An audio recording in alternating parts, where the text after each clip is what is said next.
नगरसेवक विरोध होतील का त्या चुकी झाली? नाही नाही नाही आहोत साहेब, कधीच होत नाही. आणि ग्रामपंचायत बिनविरोध होत नाही तर एवढा मोठा पसारा आहे, बिनविरोध होणार नाही. पण एकतर्फी निवडणुका होतील असं मला वाटतं. नेमकं काय किस्सा आहे, कसं वॉल पाडवीने आम्ही नाही निवडून, आम्ही चळवळ उभी केली. बघा, एक वातावरण लागतं. ती वातावरणाची निर्मिती जिल्ह्याच्या सगळ्या पुढाऱ्यांनी केली. ती निर्मिती खरं झाली त्या फोरम मधून. तो फोरमची मिटिंग नाट्य मंदिरामध्ये झाली, त्याच्यामध्ये सुद्धा सगळे लोकप्रतिनिधी बरोबर होते. आताही भारतीय जनता पक्षाची काय भूमिका आहे आणि हिनाताईची काय भूमिका आहे मला माहित नाही, पण हिनाताई शेगडीचा प्रचार करतात. शेगडीची माणसं उभी करायचा प्रयत्न अक्कलकुवा विधानसभेत होतोय. त्याच्यामुळे त्यांची भूमिका त्यांनी घ्यावी, आमची भूमिका आम्ही घ्यावी. पुन्हा एकदा तयार होईल आणि डॉक्टर गावितांच्या विरुद्ध सगळ्या निवडणुका लढतात असं माहित नाही मला तर, पण झालं पाहिजे असं मला वाटतं. या जिल्ह्याला भ्रष्टाचार मुक्त केलं पाहिजे. आणि जी जिल्हा परिषद 2.5 वर्ष भ्रष्टाचाराने माखलेली आहे, त्या जिल्हा परिषदेवर भ्रष्टाचारी पदाधिकारी कसे निवडून येणार नाही याच्यासाठीच जिल्ह्याच्या सगळ्या नेत्यांनी एकत्र व्हावं असं मला वाटतं. नैसर्गिक युती होईल असं वाटत नाही का, की काँग्रेसही सोबत येईल किंवा उभाटा गटही आपल्या सोबत येऊ शकतात, असं काही? असं मला वाटत नाही, पण काँग्रेसने तर खरं म्हणजे आमच्या उमेदवारांनाच पाठिंबा दिला पाहिजे. कारण आम्ही काँग्रेसच्या खासदाराला पाठिंबा दिला होता, हे सत्य आहे, काही झाकलेलं नाही. की ते दूध डोळे मिठुनी जात मांजराची काही नाही. आम्ही मैदानात होतो. आम्ही फक्त भाजपला तेव्हा विनंती केली होती की तुम्ही उमेदवार बदला. पण भारतीय जनता पक्षाने जर उमेदवार बदलला असता तर काँग्रेसचा खासदार निवडूनच आला नसता. पण भारतीय जनता पक्षाने सुद्धा लोक भावनेचा आदर केला नाही आणि त्याच्यामुळे चीड असलेल्या भारतीय जनता पक्षाच्या उमेदवाराला लोकांनी पाडून आम्ही बरोबर आणि एका दिलाने एका विचाराने निवडणुका लढू. आमच्यामध्ये कुठलाही कटुता नाही. किंवा आम्ही 10 वर्ष नंदुरबार नगरपालिकेमध्ये सुद्धा एकत्र होतो. त्याच्यामुळे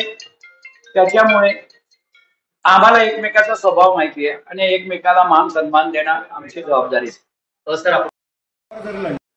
किंवा आमची युती झालीच नाही, किंवा नगरपालिकेचा निर्णय वेगळा झाला आणि जिल्हा परिषदचा निर्णय वेगळा झाला, जिल्हा परिषद मध्ये युती झाली आणि नगरपालिकेत नाही झाली, तरी सुद्धा मग आम्ही शहादा, तळोदा, नंदुरबार, नवापूर सर्व ठिकाणी नगराध्यक्षापासून तर सर्व नगरसेवक उभे करण्याची आमची तयारी. होऊ शकते काय संकेत? राष्ट्रवादी काँग्रेस आणि भारतीय जनता पक्षाशीच बोलायचा मला नैतिक अधिकार आहे आणि त्यांच्याशीच मी बोलायचा प्रयत्न करतोय. त्याच्यात राष्ट्रवादी काँग्रेस अजितदादा पवार गटाच्या बरोबर माझी बैठक झाली, पण राजेश दादाच्या बरोबर झाली नाही. तो जर निर्णय झाला, राजेश दादाच्या बरोबरही आमची मिटिंग झाली, युतीचा निर्णय झाला किंवा आमचं ठरलं की मैत्रीपूर्ण लढत करायची, तरी सुद्धा तो निर्णय झाल्यावरच मग आम्ही स्पष्ट चित्र स्पष्ट होईल असं मला. शिवसेनेतून भाजपाचे काम करते असे देखील काही तक्रार वगैरे केली? हो, सगळं आहे ते शेगडीच्या बरोबर फिरतात. त्यांनी विधानसभेच्या निवडणुकीत सुद्धा शेगडीचा प्रचार केला आणि त्याच्यामुळेच त्यांच्यावर पक्षाने कारवाई केली होती. या मुंबईला भेटायची मध्ये काय आरोप देखील करण्यात आले की माझी जिल्हा प्रमुख जो आहे तो खोटे लेटर पॅड वापरत असतो, त्याचे दुरुपयोग जे केला जाते. काय तक्रार आहे नेमकं, काय विषय हा? ते सत्य आहे की आमच्या बैठकीमध्ये आमदार आमशादादा पाडवींनी तक्रार केली होती, पण शिवसेनेचा प्रोटोकॉल असा आहे की शिवसेना कोणालाही नेमते त्याचा कालावधी ठरलेला असतो. 1 वर्षासाठी 2 वर्षासाठी असं म्हणून नेमले जातात आणि त्याच्यानंतर नवीनची नेमणूक होते. जुन्याचा राजीनामा बी होत नाही आणि अकालपट्टी बी होत नाही, पण नव्याची नेमणूक झाली याचा अर्थ जुन्याचं पद गेलं असं समजायचं असतं आणि जुन्यांनी ते लेटर पॅड वापरू नये असेच संकेत आहेत. आणि त्याच्यावरूनच आमच्या दादाने तक्रार केली होती की आजही किरसिंग वसावे हे शिवसेनेच्या जिल्हा प्रमुखांचं पत्र वापरतात, लेटर पॅड वापरतात आणि त्याच्यातून आपल्याच आमदाराची तक्रार करत असतात. हे दुर्दैवानं चुकीचं आहे. पण आपल्या पक्षाच्या नेत्यांनी आदेश दिलेत की नाही, आम्ही नवीन जिल्हा प्रमुख गणेश परार्गे नेमलेला आहे, त्याच्यामुळे जुन्याचा काहीच संबंध येत नाही. तरी एक पत्र ते जिल्ह्यामध्ये देणार आहेत की किरसिंग वसावेचा आणि शिवसेनेचा काही संबंध नाही. आणि वस्तुस्थिती सत्य आहे, किरसिंग वसावे हे भारतीय जनता पक्षामध्ये आहेत आजच्या घटकेला, पण ते भारतीय जनता पक्षामध्ये ते शेगडीमध्ये हे बी अजून फायनल झालेलं नाही. ते शेगडीच्या बरोबर फिरतात त्याच्यामुळे त्यांनी त्यांची भूमिका करावी स्पष्ट. पण शिवसेनेच्या लेटर पॅडवर आमदारांच्या किंवा कोणाच्याही विषयी बी आणि कुठल्या कामासाठी बी ते लेटर पॅड वापरू नये अशी सक्त ताकीद त्यांना देण्यात येणार.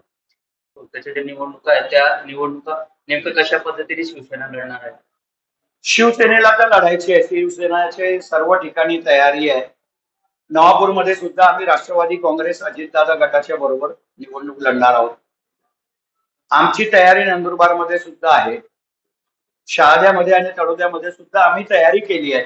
पण राजेश दादा भारतीय जनता पक्षाचे आमदार यांचा निर्णय होईपर्यंत मी थांबलोय. माझी त्यांची काल भेट होणार होती पण दुर्दैवाने ती झाली नाही. आमची भेट झाली तर आमची भूमिका स्पष्ट होईल. जर सन्मानाने आम्हाला जागा दिल्या, नगराध्यक्ष त्यांचाच उमेदवार आहे हे आम्हाला माहिती आहे. नंदुरबारमध्ये शिवसेनेचा उमेदवार आहे.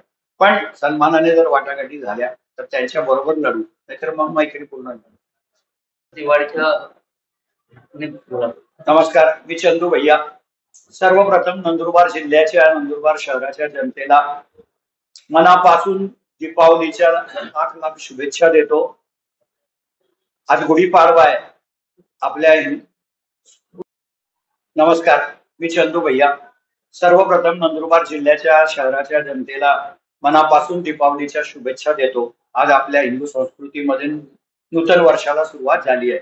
हे नूतन वर्ष आपल्याला सुख, समृद्धी आणि भरभराटीचं जावं असं प्रभूचरणी प्रार्थना करतो. आणि या जिल्ह्यात सुख शांती नांदावी, सर्व समाजांनी एकत्र येऊन या जिल्ह्याच्या सर्वांगीण विकासासाठी प्रयत्न करावेत अशी छोटीशी अपेक्षा व्यक्त